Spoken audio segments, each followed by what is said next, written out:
out Barrister Mrs. Doris Chinedu-Okoro, a woman who has a legacy fulfilled with teaching, not just a barrister, but a teacher of teachers, a dynamic and impactful educator who was trained as a lawyer, but very briefly she served as a barrister and solicitor of the Federal Republic of Nigeria before embracing her true calling, which is what? Yes, qualitative education delivery. She is recognized as a highly respected and sought after education consultant with impacts across several strong education brands in the entire southeastern Abuja. She upholds and promotes the delivery of quality education through world-class leadership in schools. Guess what? Our mommy here is the founder and CEO of Evergreen Group, of course.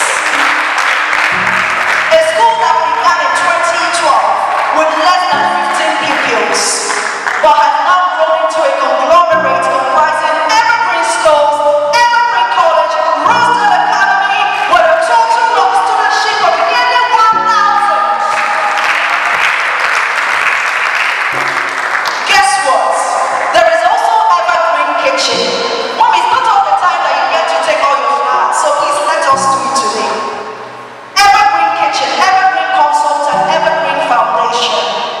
Her group of schools, which is registered as a member of the Association of Christian Schools International and as a thinking school by Thinking Matters, University of Exeter, United Kingdom, recognized as a center for the development of mathematical talent by the Nigerian Tulip International Colleges, NTIC, the National Mathematics Center, NMC, and the Mathematics Association of Nigeria, MAN, model her philosophy, concretized her expertise, and have emerged as renowned citadels of learning, setting the benchmark for the 21st century education in southeastern Nigeria.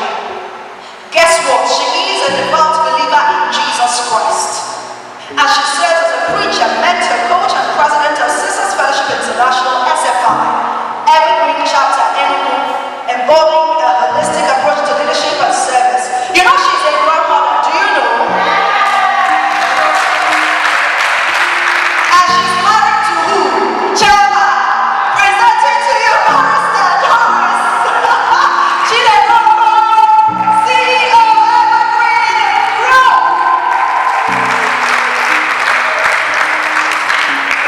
Thank you so much. Good afternoon, everyone. It's my pleasure to be here today.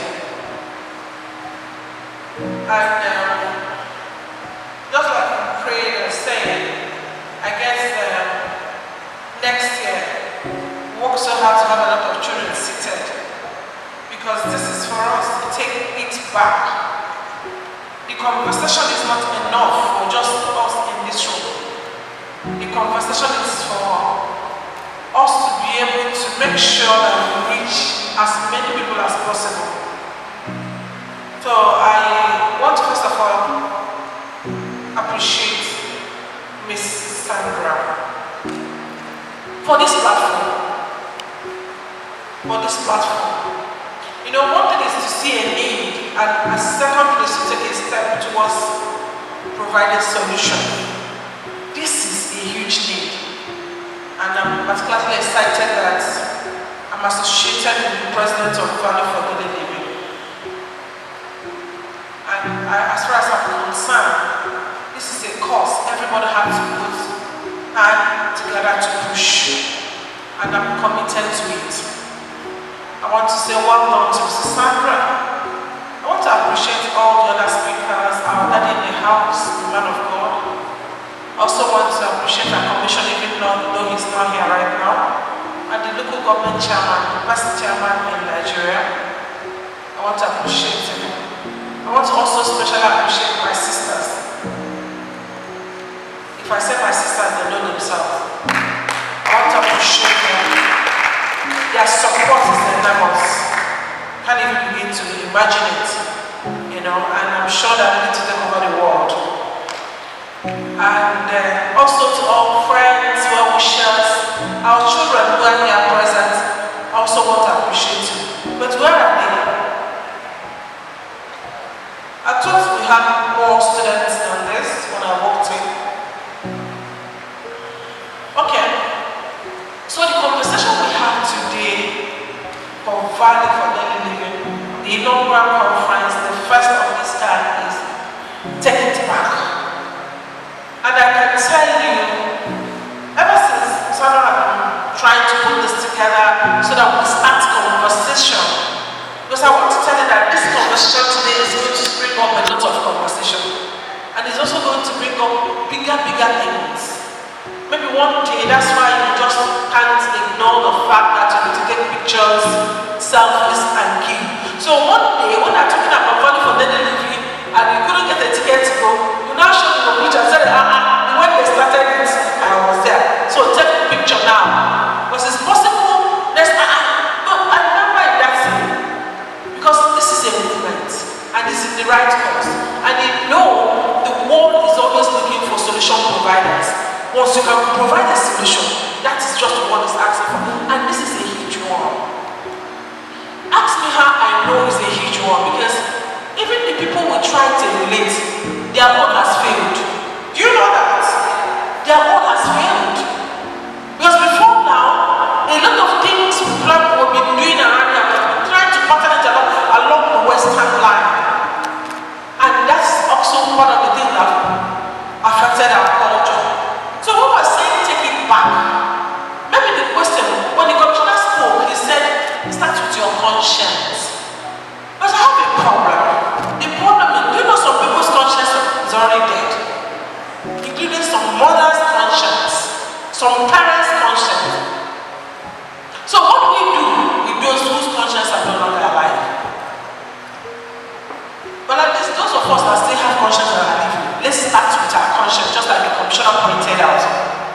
But today is short time and I'm given to speak here. I'm going to be focusing on exploiting the power of community involvement in the development of morals.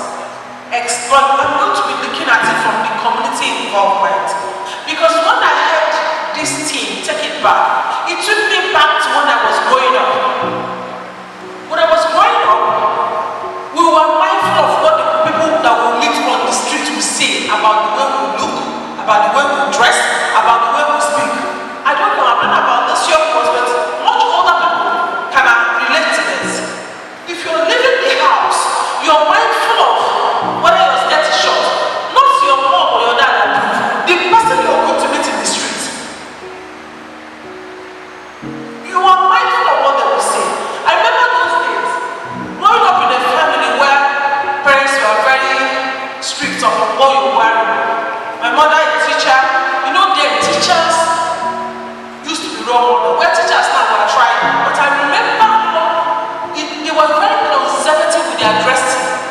That was why they were not wearing trousers those days. They were seen as the role model.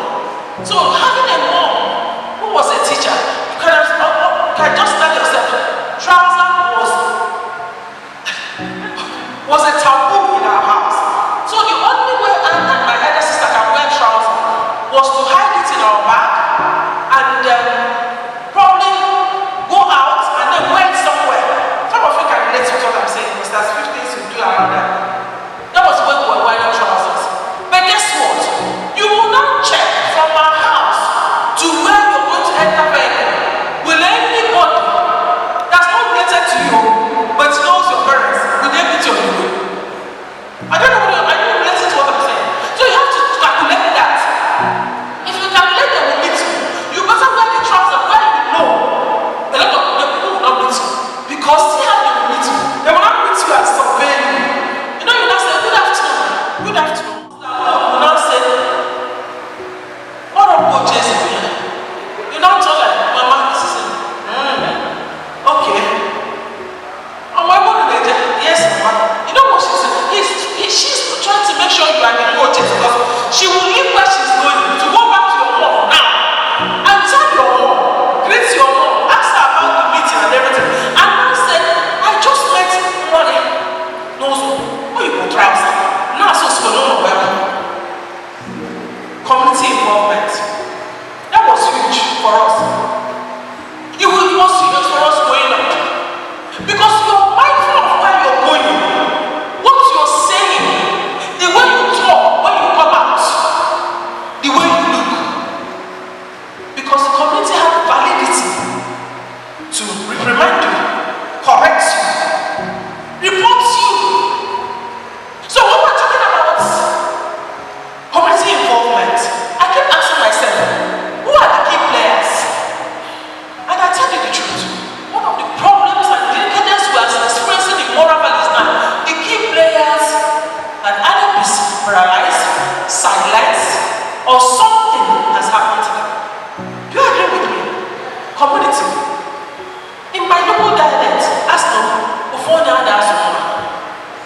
churches, the schools, the government.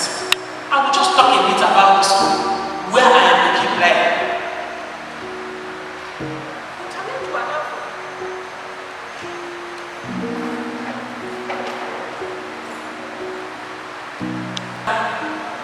Concepts of community need to play, have a major role to play in raising our children morally. The challenge we in the schools are facing, I just want to say the school, where the key players in school, teachers, leaders in school in one capacity or the other. You know the challenge we are facing? No parent now wants you to get involved. Parents paralyze our efforts in raising children. That's the main challenge. And until we begin to understand or go back to this, what we call the concept of the community need to raise a child. You know that concept, we must get back to it. So when we start talking about take it back, we need to take it back to that point where you need to be comfortable with people helping in raising a child. These days, people come into school for perspective. You hear questions like, "Oh, I'm not your neighbor. How will you still not have a Yo, please tell me the kind of punishment you give, the kind of discipline you give." That's what that parent is interested in. The era when children reverence teachers had gone. You know that? So when we talk about taking it back, we need to get back to this point. That's what I'm saying. If you're a parent here and you're under this kind of influence of knowing, "Oh, what will they do to my child? How will they do it?" I am not advocating for teachers or school leaders to go overboard. No. What am I advocating is for the child to know that, see, these people are big players in holding you. That's what I'm saying. That's what I'm saying. Over and over again, I've seen parents who come to facts, like I work in the school. I've witnessed multiple tries when parents will come with a truckload of policemen. They wouldn't kill anybody. It wasn't anyone. Maybe somebody was flogged. And you learn in the school job. So what have you told the child? You've just said nobody is permitted to touch you. But if a child can grow up with knowing that in church, the church workers are watching me, in school, my school leaders, my school teachers are watching me, at home, I'm being watched, there's this consciousness that will enter into the child. Do you know that? And that's when we start talking about taking it back. What is the key role of these people in instilling moral value in our children? We need to go back to community. Please, we need to go back to that. Even if it's one parent that will live here today and tell himself or herself that I need to know that these people we all need to come together to influence one child. We all need to do that. I remember one time my son was in school and they did something in the hostel. Eventually, I realized that it wasn't part of the thing. Two students were fought in the hostel. And the hostel master came into the hostel and collected it. You know how everybody, you know who I used to that ask permission to people like us. Anything they do, everybody come and cut grass. And you cutting grass and now you blame the person. It's you people that were not talking. It's you people, but you cutting the grass and that came to a bar of fun. You know? So, and then they did something and the house master came and collected everybody and said, everybody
You know, this what they said in the decline in morals. It's no longer declining. It's just like a hole has come to a hole.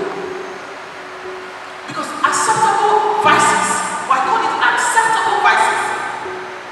I think I was discussing with my friend. I said to her, who are the role models of these young boys? When we look at the billboard, who are they? You see people that come out from big modern Nigeria. They are the billboard.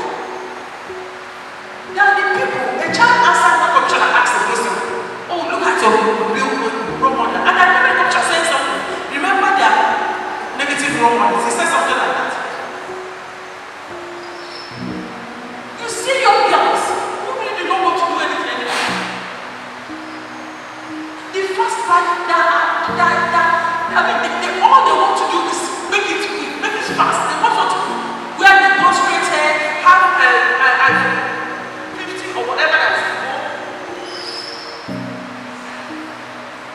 Because nobody is watching you and nobody cares. Let us start caring. Let us start caring. I know some of us here who are supposed to be watching and caring have this mindset. If you talk, maybe somebody will not say, who asked you to say? I mean, you're not supposed to talk about it and all that. But can we start small? Can we start by talking? I think the people that can hear can hear. Let's not neglect our role in the society. We need to talk. We need to talk. We need to stop these children as they're not come back here. Why did you do this? These days we ignore all that. And parents need to understand that they cannot get alone. And you know one of the things I know about moral values, when you have them, it makes you distinctive. Do you know that? It makes you distinctive. You stand out. You stand out. I'll conclude with this.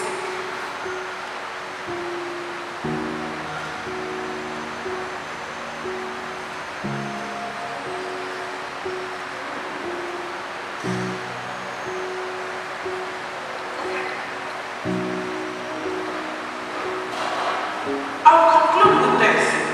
I'll conclude by please encouraging our parents, collaborate with schools. If you want me to rate the key players in moral values, home, school first. Do you know that? After home, the next we play each role in school before leaving the churches. Do you know why? These children stay with us 5 days in a week. And in fact, those like the hostels stay with us almost 3 months. 3 months and 3 months, that's 9 months. So the remaining 3 months are for the parents. So you find that we have a huge role too. But when teachers and leaders in school are no longer given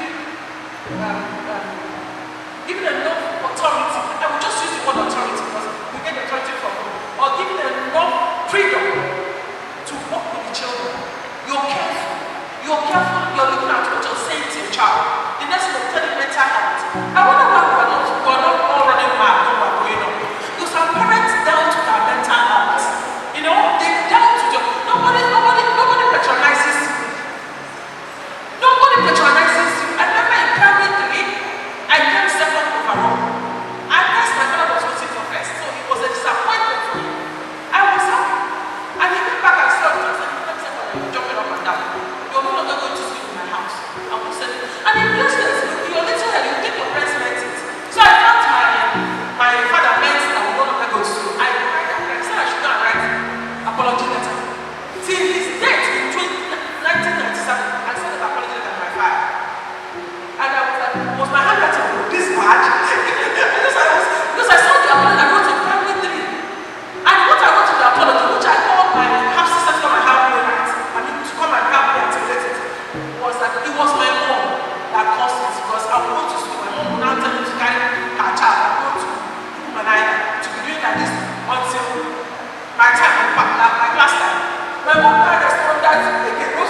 Another resounding applause.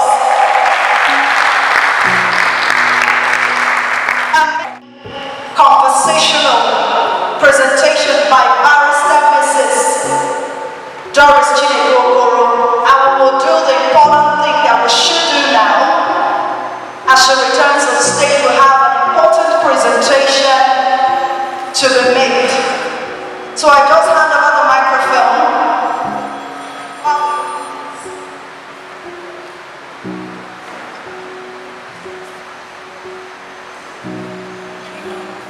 On behalf of Values for Taking Living International, this is a recognition award presented to you for your outstanding contribution towards advancing education and setting the pace for every other person. Mr. Williams.